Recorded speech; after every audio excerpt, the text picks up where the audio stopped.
tanda Allah sayang itu adalah Allah memudahkan kita untuk melakukan kebaikan dan ibadah. Nah, ketika kita sulit, berarti iman kita lagi angkus. Harus deketin lagi Tuhan kita, Allahnya. Ya Allah, kasih hidayah buat saya ya Allah, kasih hidayah.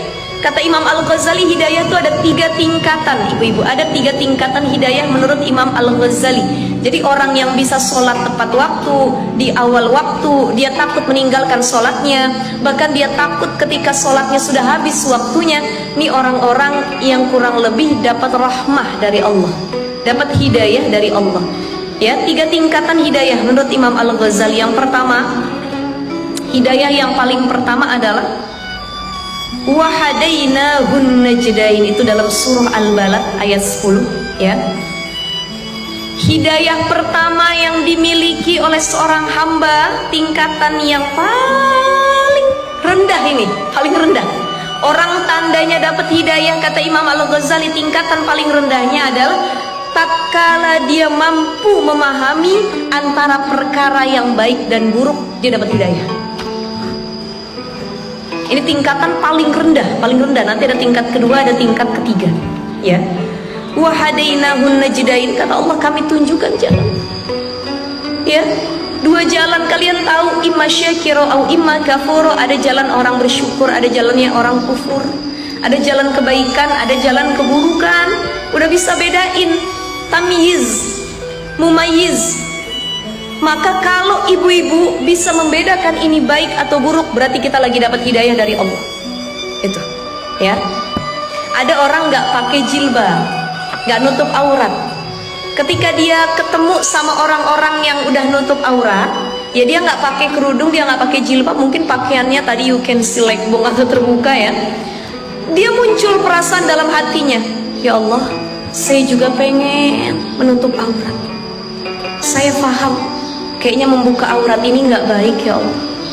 Ya, karena memudahkan laki-laki yang bukan mahramnya untuk memandang perkara yang harusnya nggak boleh dipandang, nambah dosa buat mereka, nambah dosa buat saya. Ya Allah, ya Allah, kayaknya ini nggak baik ya Allah. Tapi saya gimana ya Allah? Saya masih mencari nih untuk siap menggunakan hijab. Kalau ada perasaan seperti itu, dia tahu baik dan buruknya, tandanya dia dapat hidayah. Jadi cuman punya perasaan ini baik, ini buruk, ini nggak benar, ini benar, dan kita bisa bedain yang baik dan yang buruk, yang jahat sama yang enggak, itu tanda hidayah Allah sudah mulai masuk ke hati kita. Itu tanda yang pertama, yang paling rendah sekali tingkatan seorang hamba tatkala dia mampu membedakan mana yang baik dan mana yang buruk.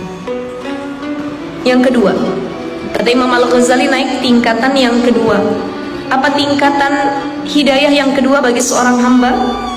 Walladzina jahadu fina lanahdiyannahum subulana. Ya, orang-orang yang berjihad, dia mencari keridhaan kami, kata Allah, akan kami tunjukkan lanahdiyannahum subulana.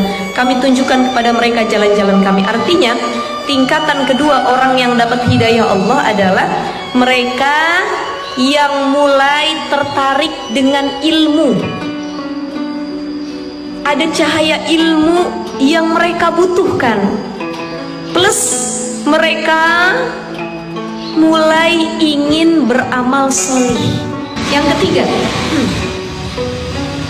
tingkatan yang ketiga, ketika dia udah tadi bisa bedain mana yang baik dan yang buruk, dia berusaha nyari ilmu, dia berusaha beramal solih, dia bisa manfaat apa ya? Dia bisa merasakan manfaat dari amal solih yang dia lakukan, ibadah, kedekatan yang dia dawamkan, istiqomahkan, dari ilmu yang terus dia cari. Nah, ini muncullah hidayah yang ketiga. Tiba-tiba aja petunjuk Allah tuh datang gitu. Karena mujahadah yang saya lakukan, karena kesungguhan saya mencari Allah, pengen deket sama Allah, tiba-tiba aja. Kalau tadi butuh ilmu, masih butuh pengujian lagi dengan amal solih. Kalau sekarang kok tiba-tiba sudah gitu. Paham ya ibu-ibu ya? Ya, artinya karena sudah di tingkatan paling tinggi, nih tingkatan para nabi sebenarnya ya. Jadi ilmu udah didapat, amal soleh udah dirasakan, nggak perlu lagi ada pertanyaan, Allah tuh sayang nggak sih sama saya? Allah tuh mana ya? Pernah nolong saya nggak sih? Ya, Allah tuh cinta nggak sih sama saya? Ngasih nikmat nggak sih sama saya? Ya, ada orang yang dia masih di tingkatan di bawah mungkin, ya, dia dikasih ujian sama Allah, dia nangis, dia bilang, ya Allah, engkau ini nggak pernah ngabulin doaku. Padahal dia tahu ketika kita menghardik Allah, kita nyudutin Allah itu dosa, buruk. Karena semua yang datang dari Allah itu pasti baik. Cuman kita belum tahu aja hikmah dibalik perkara tersebut. Nah, orang tingkatan ketiga dia nggak perlu nanya lagi, ujian ini bagus atau enggak buat saya. Karena semakin dia diuji, dia bilang Allah cinta sama saya, Allah pengen saya lebih dekat. Ujian ini menjadikan saya hamba yang lebih bersabar dan bersyukur lagi kepada Allah. Gitu.